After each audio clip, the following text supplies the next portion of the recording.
Boo! What's up, everybody? We're back here with some more Danganronpa. Guys, last episode we found out Mondo killed Chihiro. I was not expecting that at all. For the first time in this game, I was caught so off guard by that. I was like, I was for sure it was Toko, then Byakuya, and then they just flip it around and saying Mondo. Not nearly as frightful as someone capable of murdering a friend.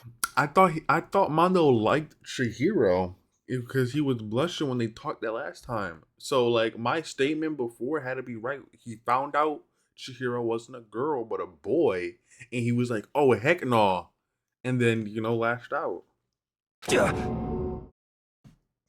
Mondo, was it really you? Did you really kill Chihiro? I need to hear the reasoning. I want to hear the motive. I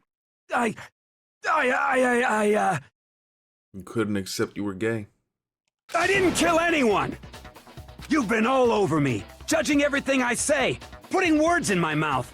What gives you the right to treat me like a goddamn criminal? Because all our lives are on the line? Literally? Yeah, he would never do something like that. This is a false accusation. It's true. My reasoning on that is pretty shaky. That was fast. Well, this does present us with a problem. It seems we are all out of leads. My time has nearly come. And then I was low-key questioning, low-key questioning if Hifumi did it too. That's what my little ghost friend is telling me. Oh yeah, that reminds me. Hifumi, weren't you telling me you'd found some evidence? Really? What kind of evidence? Ugh, girl, bye. Actually, now that I'm thinking about it here calmly, it might not be all that relevant. Dude, are you serious? Jeez, did your confidence just get up and walk away? It's fine, man. Just tell us. If you really insist, then... Here it is. What do you have there? It happens to be an e-handbook. I found it laying on the ground, so I scooped it up. Hold on the ground, then it must belong to Chihiro's. I got it! We know Chihiro's handbook was missing from the scene of the crime, right? For a fact. For a fact indeed. I was totally sure I'd found it. Then it must hold some clue about the culprit, right? Well, know. that's what I was hoping. But it's busted. It won't even turn on. I imagine the culprit broke it to get rid of any evidence after the murder. But the bear said it was indestructible. That's odd. I didn't think the handbooks were quite so fragile. You're right. They're not. They're totally waterproof and shock resistant. It would take an awful lot to break one. And yet, this one does appear to be broken, as is Leon's, sitting useless in the main hall. For all your confidence, that is a remarkably high failure rate. Do you think there might be some kind of mystery in there somewhere? I mean, it's kind of the only conclusion, though. How precisely did the handbooks get broken? We're heading to sweet spot. I got it! Yeah, we heard about You this already last time. told us before that the handbook has one weak point, didn't you? Ah, you remember that? We have to. Sure, maybe I let that slip, but I never told anyone what the weak point actually was. But if the handbook is supposed to never break, and two of them broke in quick succession, Then someone knows. Then we can only assume that someone's figured out its weakness. You know what the weakness is, right, Monokuma? So, what is it? Huh? You're asking me? Yeah. I think it's a necessary piece of information if you want this to be a fair trial. But if I tell you, and someone else decides to copy it, that would be very not good. Just tell us already! Why would we want to break our own handbooks? That's true. We can't really do anything without them. Oh well, I have a weakness for pushy demands. But you're sure you won't follow their example? Then allow me to make a special announcement. The weak point of my cutting-edge e-handbook is... when it's exposed to high temperatures for too long, it will suffer a meltdown and totally break! I flippin' knew it! You knew it? Yeah, 'cause I found the handbook laying on the floor of the sauna. The Interesting. temperature in the sauna can reach over 200 degrees. Strange how you don't get burnt, huh? Wait, really?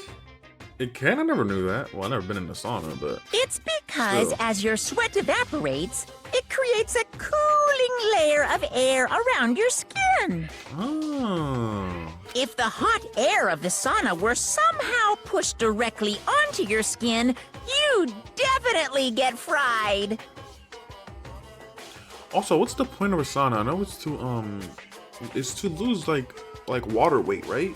That layer of air would get blown away. That's why you may feel a burning when you move around. So when you're in a sauna, make sure to keep nice and still. Wow, interesting. I learned one new fact today. That is a mere trifling speck of knowledge. Anyway, if you found the victim's handbook in the sauna, then the killer must have been purposely trying to raise its temperature in order to break it. And who did we see in the sauna before? Mondo and Kiyotaka. Meaning the culprit somehow knew its weakness. But how'd they find out? Monokuma said he didn't tell anyone, right? And who was also fully clothed in the sauna? Mondo. So who's to say he didn't have his e-handbook on him when he was in that sauna that one time with Kiyotaka? And now his handbook is broken. Indeed. Quite the mystery. What if they found out by accident? What do you mean by accident? What if the killer took their own handbook into the sauna, not knowing its weakness, and it broke? They'd realize it was broken, of course, and it wouldn't be hard to figure out why. And once they had Chihiro's handbook, they knew they had an easy way to dispose of it. I won't say it's not possible, but who would have done something like that? And this is where I come in. I don't know of anyone who took their handbook into the sauna. I might know someone who did. Whoa, seriously? Yep. I think the one who may have taken their handbook into the sauna was...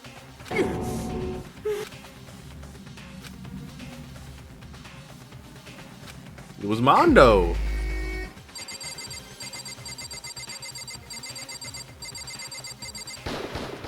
Here's my answer. Mondo, your handbook got broken in the sauna, didn't it? What? Why? Why do you keep accusing him? Kiyotaka, even you know what's good. You Mondo know, and man. Taka had an endurance contest in the sauna not too long ago, remember? And for the contest, Mondo just so happened to keep his school uniform on. But little did he realize, he'd also left his handbook in one of his uniform pockets. And when it was all over, Mondo discovered that taking your handbook into the sauna could easily destroy it. Yupperoonie. There you have it. No, wait, hold on. You've got it all wrong. He would never kill. I don't accept this. Show me the proof. The actual solid proof. How are you freaking out more than the person being accused? I mean, I don't want to believe it either, but I found out something that proves to be beyond a shadow of a doubt. We did? Let's see how long it takes me to get this one. Oh, God. Broken e-handbook. Chihiro's handbook. Let's test Makoto's assertion. If what he says is correct, then Mondo... You broke your own. In other words, if Mondo's handbook, then that proves that what Well, my goddamn handbook works just fine. See? Look, Makoto was wrong. Mondo wouldn't hurt a fly. Let's test if what he says you broke your own. In other words, if then that proves... Well, my goddamn handbook works just... No, Wow. that's wrong. I feel like such an idiot, bro. Oh, this game, bro. Mondo, the handbook you have right now, is it really yours? The fuck is that supposed to mean? Answer the question, man. The broken handbook that was in the main hall, isn't that one actually yours? What the heck are you talking about?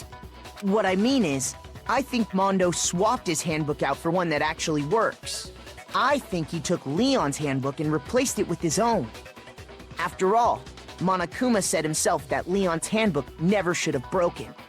That's right! The punishment it suffered wasn't nearly enough to destroy it. So then, the broken handbook in the main hall is actually Mondo's, which would mean that the handbook Mondo has right now is actually Leon's, yes? But doesn't that violate the school regulation that says loaning out your handbook is prohibited? Well, here's how I look at it. There is a rule about loaning your handbook to another student, but if they're dead, they're not a student. It's kind of a gray area, I admit. But no worries. If anything, it just makes things more interesting. As such, I decree that exchanging handbooks with a corpse is not a violation of the rules. Well, Mondo, if I'm wrong about this, you're welcome to say so. I'm happy to admit I made a mistake, but... Son of a bitch. Hey! What's wrong, bro? Come on! Tell him he's wrong!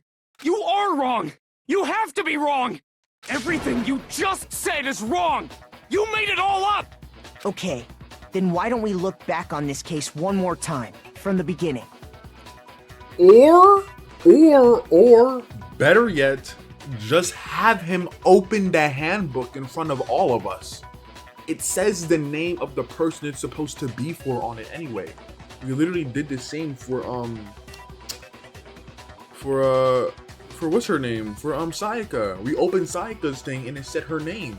We could just have him open the handbook he has right now, and if it says Leon, he freaking did it. That way, everything will become clear, and we'll all see if I was right or wrong. Why are we making things so much more complicated? Okay, whatever. Okay, here. The killer is you! This should be it. After all, using one of those, and that's exactly how the killer did it. With the carpet and the poster they brought with them, they got to work.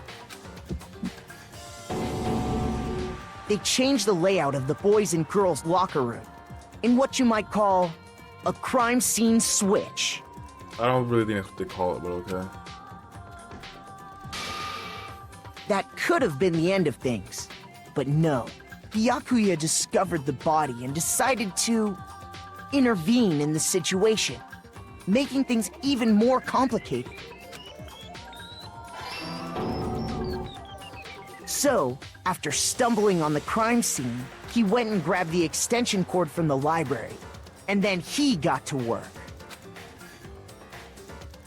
He used the cord to string up Chihiro's lifeless body.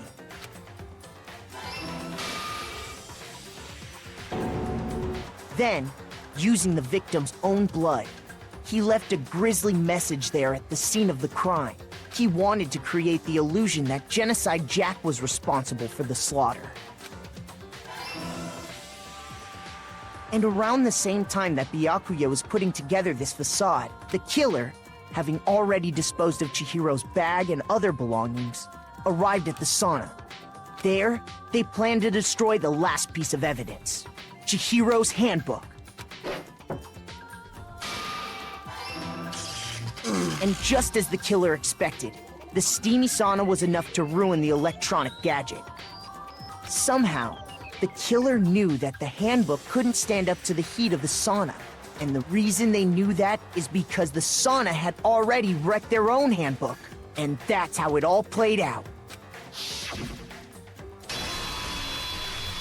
Isn't that right, Mondo Owada?